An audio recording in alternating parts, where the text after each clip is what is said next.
Ben, bonjour à tous, bienvenue pour un nouvel épisode du podcast dans l'entourage du cercle polaire.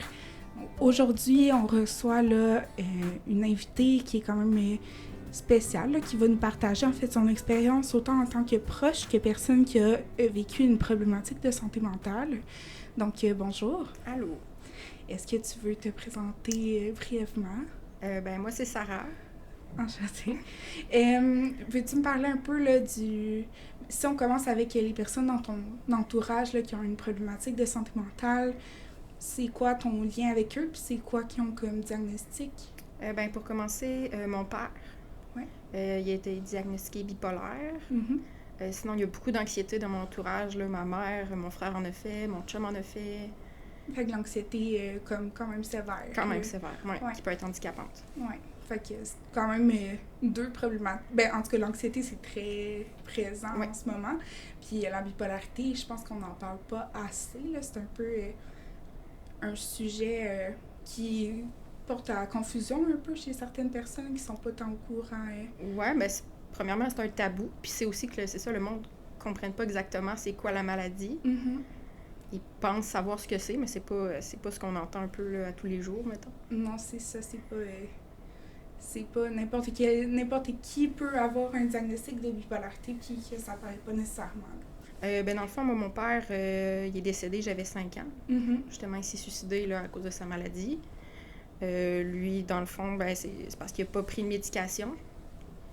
Parce que la médication fait toute la différence. Ouais. Sinon, j'ai pas une tonne de souvenirs vu que j'avais 5 ans. Mais je sais que lui, il vivait ça beaucoup avec la colère. C'était beaucoup plus comme des crises comme ça, là. Mm-hmm. Puis ça a quand même dû t'impacter indirectement dans le sens de... T'avais 5 ans, mais tu sais, ta mère, ça a dû l'impacter énormément là, en vous élevant, là.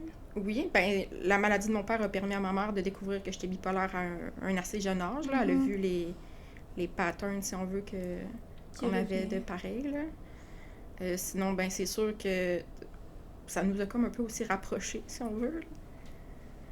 Oui. Mais c'est sûr que, tu sais, elle connaissait un peu la situation.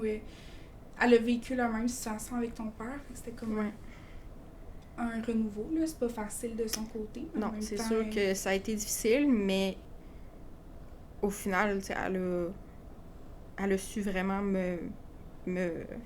te soutenir. Me soutenir là-dedans, puis quoi faire et ne pas faire, que peut-être que mon père aurait dû faire, que ça leur aurait fait la différence. Mm-hmm. Puis les quoi faire et ne pas faire, veux-tu en parler un peu, en général, autant pour ton père que pour toi, là? Quoi faire? La médication. Ça, je le répéterai jamais assez. Mon père, lui, il a été plus dans le type d'automédication avec l'alcool. Moi, ma mère, elle m'a toujours dit que la médication, ça allait tout changer. Puis c'est vrai, ça l'a vraiment tout changé. Sinon, quoi faire? Il faut laisser le temps parce que c'est vraiment pas quelque chose... Premièrement, c'est long à diagnostiquer. Mm-hmm. C'est long à essayer de traiter. Ouais. Trouver la bonne molécule, la bonne médication, c'est très long. Il y a beaucoup d'essais-erreurs. Fait que ça... faut se laisser le temps, puis c'est pas facile. Sinon... Mais des fois, c'est d'accepter un peu le diagnostic aussi, parce qu'une fois que ça va bien avec la médication, on se dit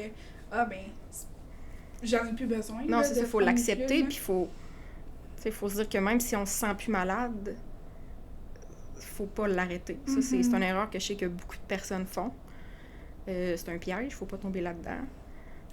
C'est rien, prendre une petite pilule, 2-3 petites pilules à chaque jour pour vivre une vie normale. Là. On veut pas retomber dans la maladie, dans le fond. Mm-hmm. Là. Oui, parce que c'est quand même des gros hauts puis des gros bas. Exactement. Ouais, fait que c'est pas si simple que ça, c'est pas des petites sautes d'humeur, là, c'est pas vraiment du tout. des gros... C'est vraiment handicapant, puis ça prend toute la place. Donc la médication, c'est sûr que c'est pas facile d'accepter de la prendre à tous les jours, là, mais... Pour moi, ça a quand même été facile parce que c'était pas une option de vivre ma vie dans l'état que j'étais. Fait que, tu sais, moi, tu me dis, prends ta petite pilule, ça va mieux aller, je vais la prendre n'importe quand, tu sais. Fait que moi, ça n'a pas été trop difficile, mais je sais que, il y a beaucoup de préjugés envers la médication. Ouais. Il y en a qui disent « Ah, c'est pour les fous ». Non, c'est pas pour les fous. Là. C'est comme un diabétique qui a besoin de son insuline. On le traite pas de fou parce qu'il a besoin de son insuline. C'est exactement le même principe. Puis ça, je pense qu'il y a beaucoup de personnes qu'il faudrait qu'ils pensent comme ça. Ben moi, souvent, ce que j'explique avec la médication, c'est que c'est une béquille. Si t'as la jambe cassée, ben, si t'as pas de béquille, tu vas juste t'empirer là, en marchant sur ton pied. Puis, C'est ça. Parce que c'est pas comme... l'anxiété, oui, la médication aide, mais il faut faire quand même un travail sur nous-mêmes. Ouais. La bipolarité, oui, tu peux travailler sur toi-même, mais tes sauts d'humeur vont toujours être là. Oui, c'est la chimie du cerveau. Oui, il faut commencer par stabiliser ça, puis après ça, tu pourras travailler le reste. Oui. Mais c'est difficile de réparer ta jambe cassée si tu marches dessus tout le temps. Ça. Mais si tu as une béquille, après ça, tu peux mettre des choses en place. C'est ça. Tu peux, justement, la médication, ça va te permettre de réduire les humeurs. Fait que tu vas pouvoir travailler sur ta gestion des émotions, sur la gestion de plein d'autres choses, améliorer ton estime de toi. Ouais. Fait que c'est quand même quelque chose que pour toi, c'est encore positif. Oui, c'est vraiment encore positif. Selon moi, c'est la base, là. On a abordé un peu ton père puis toi avec la médication, mais comment toi tu l'as vécu là, de grandir avec un trouble bipolaire puis Ben, le début a été vraiment pas facile. Ça reste que au début, tu comprends pas nécessairement ce qui t'arrive. Tu comprends pas pourquoi tu as mal à ce point-là, pourquoi tu as cette sensation-là qui revient pour aucune raison alors que ta vie va bien. Puis pourquoi, tu sais, des fois ça peut être le fun. Quand tu as un high, tu te poses pas la question, là, ta vie est super belle, il n'y a pas de problème, puis tu as plein de projets, puis tout va bien, mais quand tu as des downs, c'est difficile à gérer, en fait, ça se gère pas. Tu peux juste attendre que ça passe. Ouais. Puis quand tu as un high, ben moi je me suis toujours dit tout ce qui monte redescend, fait que tu sais qu'est-ce qui s'en vient après, quand tu commences à comprendre un peu comment ça fonctionne. Fait que le diagnostic a quand même fait du bien, parce que ça l'a vraiment expliqué le pourquoi. Puis sinon, par la suite, ben c'est ça. Ça a été des essais de médication. Puis tu sais, je suis passée par... Au début, c'était de la dépression. Puis là, après ça, ils se sont rendus compte que, ben tabarouette, entre chaque dépression, il y a des gros highs. Puis, fait que c'est ça. Puis polarité, puis essais de médication, ça a pris des années et des années. Mais au final, j'ai trouvé la bonne médication. Je me suis stabilisée. Puis là, tu peux comme apprendre à vivre normalement. Au début, ça peut être un peu difficile quand tu es habitué de vivre des extrêmes, de tomber un peu au neutre. Mais tu as l'option de rester en vie neutre. Mais c'est pas neutre, tu as quand même des émotions, mais c'est pas ce que c'était avant. Mais c'est beaucoup plus facile à vivre. Au quotidien, puis de fonctionner. Oui. Mais au début, j'ai eu un peu l'impression de perdre ma créativité. De moins pleurer. J'ai l'impression de moins vivre mes émotions, mais non, au final, je pense que c'est juste ça, vivre ses émotions normalement. Mais c'est plus que tu étais habitué à vivre tes émotions à l'extrême, puis pour aucune raison. Oui. C'est pas juste... non, c'est ça, c'était juste là, peu importe ce qui arrivait, j'étais down, j'étais triste. J'avais cette sensation de vide-là qui est vraiment dégueulasse. Fait que tu pouvais pas profiter un peu du quotidien puis des petites choses. Non, c'était vraiment les émotions qui menaient tout. Oui. Tu as parlé que ton père, il consommait pour s'automédicamenter. Est-ce que toi, ça t'est déjà arrivé de... Ah, ben quand j'étais jeune, oui, j'ai expérimenté un peu comme n'importe quel ado. C'est juste que moi, ben, j'ai réalisé que tabarouette, ça faisait du bien consommer. Fait que c'est sûr que je comprends l'automédication. Heureusement, j'ai réussi à m'en sortir. J'ai fait du centre jeunesse pour ça. Puis ça m'a vraiment... ça m'a replacé les idées à bonne place. Ouais. Fait que c'est vraiment à cet endroit-là que j'ai réalisé que je pouvais tout perdre. Fait que ça m'a vraiment aidée. Fait que, tu sais, souvent, ce qu'on entend, ça va être vraiment des choses négatives, là. Veux pas du centre jeunesse. Comment toi, tu l'as vécu en tant que tel? Ben, c'est sûr que sur le coup, je t'aurais pas dit la même affaire que je te dirais aujourd'hui. Mais avec du recul, ça m'a vraiment aidée. Ça l'a fait en sorte que j'ai arrêté de consommer. T'sais, là-bas, on réalise qu'il y a tout le temps pire que nous. Fait que ça, rien que ça fait du bien. Puis, ben, ça m'a permis aussi de prendre un petit temps d'arrêt, hors de la civilisation, si on veut, pour me poser les bonnes questions, pour voir qu'est-ce que je veux faire de ma vie. Là. Je ne pouvais pas continuer comme ça. Puis là-bas, ben, t'es plus encadré aussi. Ça l'aide à se responsabiliser. Moi, j'étais là, j'avais 13 ans. Fait que ça l'a aidé sur beaucoup de points comme ça. Ça a donné un cadre un peu, puis Ouais. ça t'a permis de réfléchir. Ouais. Prendre un peu de recul. Mm-hmm. Ben merci déjà de partager tout ça. Au niveau, veux pas, la bipolarité, c'est quand même un gros diagnostic. Y a-tu le jugement des autres qui t'a impacté dans ton parcours, autant dans des personnes proches de toi que des inconnus? Ben c'est sûr que les gens ont le jugement facile quand vient le temps de parler de la santé mentale. Fait que oui, il y a certains membres de ma famille qui m'ont jugé au début parce qu'ils comprenaient juste pas. Tu sais, je peux pas leur en vouloir. Quand tu connais pas ça, tu peux pas le savoir, mais c'est sûr que ça fait de la peine au début, là. Tu sais, les gens essayent pas nécessairement de comprendre. Ils commencent en partant avec un jugement. Mais sinon, tu sais, j'ai toujours été vraiment ouverte sur ma maladie. J'ai jamais rien eu à cacher. J'assume entièrement. Puis, tu sais, justement, je suis fière de où je suis rendue. Fait que, tu sais, j'ai aucun problème à en parler. Mm-hmm. Mais c'est sûr que au début, ça a été difficile. Oui. C'est comme faire un coming out au final. Ouais. Hey, j'ai cette Ouais. maladie-là, je vais vivre Ouais. avec ça. Mais tu sais, ils l'ont quand même compris parce qu'ils me voyaient aller avant d'avoir Ouais. le diagnostic. Ils savaient qu'il y avait quelque chose. Mais tu sais, au début, c'est comme, ben voyons donc, arrête de pleurer. Tu sais, Ça fonctionne pas. non, comme c'est ça, là, c'est pas de même que ça marche, là, puis...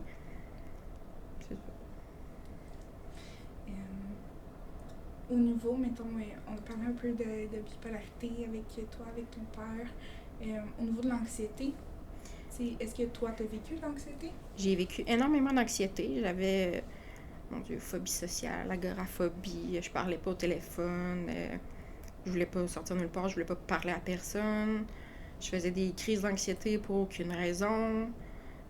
Tout me stressait, je dirais. Puis ça, j'ai consulté là, quand même beaucoup de spécialistes en étant jeune, puis j'ai réussi à vaincre mon anxiété. Je peux dire aujourd'hui que je suis guérie de ça, par beaucoup d'expositions. J'ai aussi pris de la médication pour ça. Mais beaucoup d'expositions, petit pas par petit pas, vivre des petites réussites, ça fait toute la différence. Puis c'est surtout c'est une affaire de confiance en soi, je pense. Tu sais, quand tu te fais pas confiance, tu peux pas... Il faut que tu gagnes la confiance en soi, vraiment. Souvent, on dirait que c'est tellement utilisé en ce moment, l'anxiété, puis c'est normal, là, c'est une émotion qui est normale de vivre, mais quand c'est un trouble anxieux, il y a quand même une gravité là, qui vient avec ça. Tu m'as déjà parlé là, du fait que ta mère, mettons, elle faisait des crises Oui, quand j'étais jeune, ma mère, ben, suite au décès de mon père, elle aussi, elle a développé un trouble anxieux. Elle aussi faisait des attaques paniques.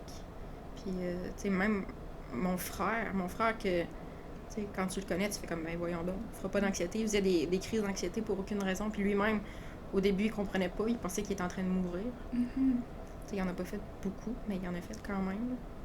Puis... Ça devait être inquiétant pour toi aussi, là. T'étais jeune, mettons, quand ta mère a commencé à faire de l'anxiété puis à faire des crises de panique. Oui. Je comprenais pas qu'est-ce qui se passait. Oui. Mais tu sais, j'en ai fait aussi quand même jeune, fait que je la comprenais un peu. Mais tu sais, de voir que, tu sais, que ça arrive aux autres, je trouve que c'est vraiment pire que quand ça nous arrive à nous-mêmes, là. Oui. Il y a de l'impuissance un peu, là, je pense. Tu sais, oui, j'aurais aimé ça, plus prendre l'anxiété pour moi. Que la faire vivre aux autres. Oui, c'est ça, que de voir les autres la vivre. Oui. C'est sûr que c'est pas facile, là, puis t'étais jeune, là. Oui, c'est ça, là. C'est pas une situation qui est facile, tu peux pas nécessairement tout comprendre non plus. Qu'est-ce qui fonctionne chez toi, là, pour vaincre ton anxiété, justement? Ben, je te dirais que c'est, premièrement, pas trop réfléchir. Parce que quand tu te mets à réfléchir, ça dérape dans ta tête, puis ça part dans tous les sens, puis là, ben, ça rempire. Faut juste agir. Ça, pour moi, ça a vraiment fonctionné. Puis voir toutes les petites victoires, puis te dire, tabarouette, je suis capable de faire ça, puis j'étais pas capable avant, puis... Tu sais, moi, aujourd'hui, maintenant, ça me craint. Ce qui me rendait anxieuse avant me craint. Tu sais, ça me craint de parler au monde. Tu sais, je suis rendue quelqu'un de super sociable, je suis rendue quelqu'un qui a plus peur de parler au téléphone, qui a plus peur de toutes ces affaires-là qui, avant, mon Dieu, j'aurais jamais cru ça possible. C'est vraiment... Tu sais, faut pas hésiter. Je sais que ça fait vraiment peur, puis qu'au début, tu te dis, mon Dieu, c'est impossible, mais des petits pas, des petits pas, des petits pas, il y a pas de secret. C'est pas agréable, c'est pas le fun, mais faut passer par là. Ouais, il faut faire des efforts. Ouais. Tu veux pas pour aller mieux au long terme. Mhm. Ça vaut la peine. T'as reçu quand même de l'aide, j'imagine, là, tu sais, autant Énormément. avec le fait que ta mère, elle avait déjà vécu ça avec ton père, fait qu'elle comprenait un peu mieux. T'es quand même allée au centre jeunesse aussi. Puis la médication, ça l'a dû aider. Y a-tu d'autres choses? Tu sais, t'as-tu fait des suivis psychosociaux? J'ai fait de la psychiatrie, j'ai été suivie par énormément de monde. C'est surtout, bipolarité, anxiété, tout ça, prend tout du monde différent. J'avais ça, travailleur social, éducateur spécialisé, pédopsychiatre, psychiatre pour l'âge adulte. Ça fait beaucoup, là. Ça fait beaucoup de monde. Ouais. Qu'est-ce qui t'a aidé le plus là-dedans, mettons? Quand j'étais jeune, j'avais une pédopsychiatre qui était incroyable. Elle était réputée d'ailleurs, mais elle était incroyable, puis elle a tout changé. Puis... Qu'est-ce qu'elle faisait, mettons, qu'est-ce qui la distingue des autres? Elle a vraiment confronté ma mère, puis ça faisait des trucs là, que je faisais des crises, j'étais vraiment pas d'accord, mais au final, j'étais comme « wow », c'est exactement ça que ça me prenait. Puis, elle a osé. Je sais qu'il y a beaucoup de monde qui dit « Ah non, ça doit pas être ça, là, on va pas lui donner tout de suite les pilules. » Elle a fait comme « Non, non, c'est ça. On essaye telle médication, puis finalement, ça a été ça. Ça a été la bipolarité, puis j'ai pris du lithium, puis c'est le lithium vraiment qui a marché le mieux pour moi. » Oui. Mais c'est quand même de l'essai-erreur, là. Elle a quand même... Oui, elle a fait quand même de l'essai-erreur, c'est sûr, mais... J'imagine qu'elle s'est fait confiance, puis elle t'a fait confiance en même temps dans ton expérience. Oui, vraiment. Ouais. Comment ça se passe maintenant dans ta vie au quotidien? Maintenant, ça se passe super bien. Je peux dire, entre parenthèses, que je suis plus bipolaire. J'ai vraiment... je peux dire, j'ai réussi à me sortir de tout ça. Ça m'a vraiment fait grandir. Ça m'a fait... j'ai beaucoup une meilleure ouverture avec ça. Ça me donne le goût aussi d'aider les gens. J'ai le goût d'en parler. J'ai le goût que ce soit plus un tabou. Mm-hmm. Ça me dérange vraiment beaucoup que ce soit tabou, ces sujets-là. Je trouve qu'il faudrait en parler. Puis peut-être qu'il y a du monde qui pourrait avoir un diagnostic à cause de ça. Là. Dire, hey, je vais pas bien, mais... Je sais pas pourquoi. Mais il faut pas être gêné d'en parler. Puis ça, j'aimerais ça que les choses comme ça change. D'aller chercher de l'aide. Oui. Parce que c'est pas facile non plus. Tu as eu du support au début quand ça allait pas bien, mais quand il y a personne autour de toi qui sait que tu vas pas bien, de faire comme « Hey, ça va mal », c'est pas nécessairement facile là, pour... Non, parce que c'est ça, c'est pas comme quand tu te brises la jambe. Ta jambe a fait mal. Aïe, j'ai mal, c'est facile à dire, mais dire que t'as mal en dedans, en plus c'est dur à expliquer à quelqu'un aussi, là. C'est plus difficile. C'est difficile pour toi d'expliquer aussi qu'est-ce qui va pas bien. Quand t'as pas les mots pour l'expliquer. Quand tu comprends pas qu'est-ce qui t'arrive et tout. Parce que moi, j'étais jeune, là. Mm-hmm. Quand t'es jeune, tu peux pas mettre des mots là-dessus. Là. Il y a beaucoup de gens qui... je reviens sur le présent, là. Il y a beaucoup de gens qui sont comme... les personnes bipolaires ou les personnes qui ont un diagnostic de schizophrénie, ils travaillent pas, ils sont pas actifs, ça va comme pas... Ils font pas partie de la société. Moi, je pense pas que c'est vrai du tout, là. Il y a beaucoup de personnes que ça paraît pas, c'est pas écrit sur leur front, mais qui vivent avec des diagnostics. Toi, comment tu le vis au quotidien? Autant ces préjugés-là que comment ça va dans ta vie en général, là? Moi, côté préjugés, si quelqu'un a des préjugés, je vais essayer de l'informer le plus que je peux pour qu'il comprenne qu'est-ce que c'est. Parce que je me dis, quand tu as des préjugés, c'est parce que tu connais pas le sujet. Mm-hmm. Sinon, au quotidien, je veux dire, je suis passée de bipolaire anxieuse à chef de cuisine pour un organisme. Je suis super heureuse, je manque de rien, je peux pas chialer, là, j'ai ma vie idéale en ce moment. Là. Avoir à changer quelque chose dans ma vie, je changerais pas ça. Ça t'a apporté quand même une force. Énormément. Énormément. Je peux dire que ça m'a apporté aussi une maturité que quelqu'un de mon âge n'a pas nécessairement, mais je me connais énormément, puis ça l'aide vraiment beaucoup au quotidien. je suis capable de repérer mon anxiété, comment je vais, je peux mettre des mots maintenant, ça l'aide au quotidien, vraiment. Ben oui, sûrement. Puis, tu viens en aide aux autres aussi, là, de ce que je comprends dans ton organisme. Fait que le fait d'avoir vécu des situations comme ça qui sont pas nécessairement faciles. Ça l'aide à se mettre à la place des autres aussi pour beaucoup de situations. Oui. Ben, super.